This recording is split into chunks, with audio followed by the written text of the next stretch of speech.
and carried on playing in the tournament. Okay, Steve, what were you going to say about Berbatov? Berbatov's a class player. He's got everything that the British game lacks. He's got skill, technique, vision.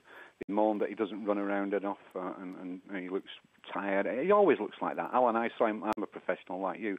I saw him at Wigan just over a year ago when he was still at Tottenham. He looked, and he made, whether he was or wasn't, 25% interested. He scored one goal and laid a peach of a pass, almost 70 yards into Keane's path that Robbie Keane should have buried and didn't to win the match.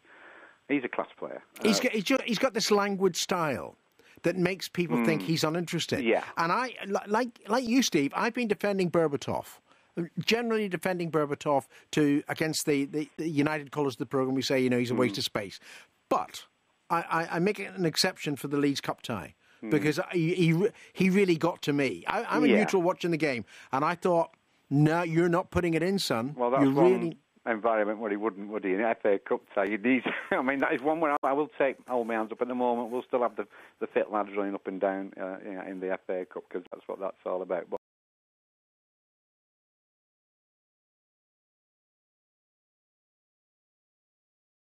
Rick, on the M6. I couldn't agree more with that, Alan. Before I do start, a massive congratulations to Alan McLeish there for the job he's doing. He's doing a fantastic job. Were you at the game, Rick? Yes, I was, yeah. I'm just on my way back now. I've just pulled over, actually, to make this call. Oh, thank you. So what do you make of United? Well, I didn't make much of United today, but Alan, I've got to take umbrage with your comments about Berbatov at the start of the show. I'm one of probably about 10% of United fans who thinks that Berbatov is one of our best players and one of our poorest players, and he's not getting a fair crack of the whip at all. And whenever he plays, for me, we play better. He passes the ball better than most of the players. He brings players into the game. The wingers get in behind more often when he's playing, and our results are better. I mean, that's a fact. I mean, I study it week in, week out. We've lost 5 league games, Alan. Berbatov started one of those games. Rick, I hope I may have misrepresented what I was trying to say. I'm actually a fan of Berbatov. I really am. I just was so disappointed in how he played against Leeds United last week. Alan, if I can come in there, please. I watched the game live. I go to the game. I was at the game live, and I take it you've watched it just the once live, I would guess. Yes. Because I'm a massive Manchester United fan, and I've watched it twice as live since the whole 90 minutes. Right.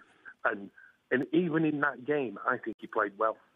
He played Rooney in the first half. He should have scored. The keeper saved it. Yes, I remember that. He played Welbeck in the second half. Welbeck should have scored. He shot at the keeper.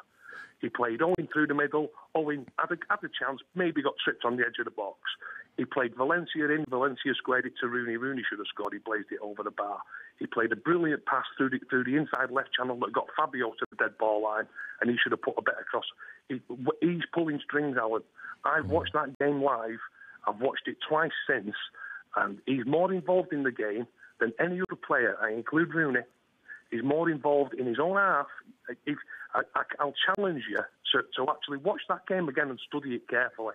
He's more involved in the game than any other player, and most of the time he does okay, if not well, with the ball. And even in that game, to me, he played well. Why do you think it is, Rick, then, that so many United supporters clearly don't like him? I know you've heard this a dozen times and more. It is his language style that people mistake for laziness. He's not lazy at all. He gets all over the park. He doesn't run with what's the word I'm looking for? Like a rapid action. He runs in a language style. And he gets around the park, and he sort of, I mean, he used to say it about Martin Peters, he ghosts around the park. Yes. He appears in good positions, he nicks balls in his own half, and he starts the ball rolling. I've seen him win balls in the left-back spot this season, and he doesn't race back in the same manner as Rooney does, but he appears there, and he's an intelligent player who finds space on the field when we've got the ball, but he also realises where their danger points are as well when they're trying to play out. I've studied it on the TV as well as gone to the game. He gets himself in positions that makes it difficult for the opponents to play the ball out of defence. He's a really good player, both attacking-wise and defensive-wise. For me, he's easily our best player, and I'm fed up of hearing comments. I mean, Rooney's playing in every game. I mean, I know it's difficult. I'm not picking the points on Rooney that we've lost games, but we've lost 5 league games now. Rooney's played in all them games. Berbatov's played in one of them. Yeah. Well, look, I would plead with other United supporters, if they're going to pick on players, let's pick on players that have played in the poor games. We've had another poor performance today. Berbatov's not played. Yeah. Now, I know we had a poor performance against Leeds last week, but the midfield last week of Olbertan and Welbeck on the flanks. I mean, Welbeck's an up-and-coming young centre-forward, and he's playing wide right or wide left in midfield. I don't understand the positioning of Welbeck, when he plays in the first team. It's not, why does Fergie get him to play out wide? Well, my point being, our midfield four last week, Olbertan, Welbeck, Anderson, I don't rate Anderson either, and Gibson, right? Gibson in that midfield four is at best of the four. Yes. Now, at West Ham, Gibson had a fine game, but in the midfield at West Ham, Gibson's the worst of the midfield players.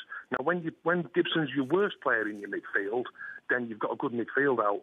When Gibson's the best player in your midfield, you've got a poor midfield out. And last week with the midfield that we had, if we had George Best and Bobby Charlton up front, they would have struggled. Yeah, I understand your point. Rick, make a safe journey home. Thanks for your call.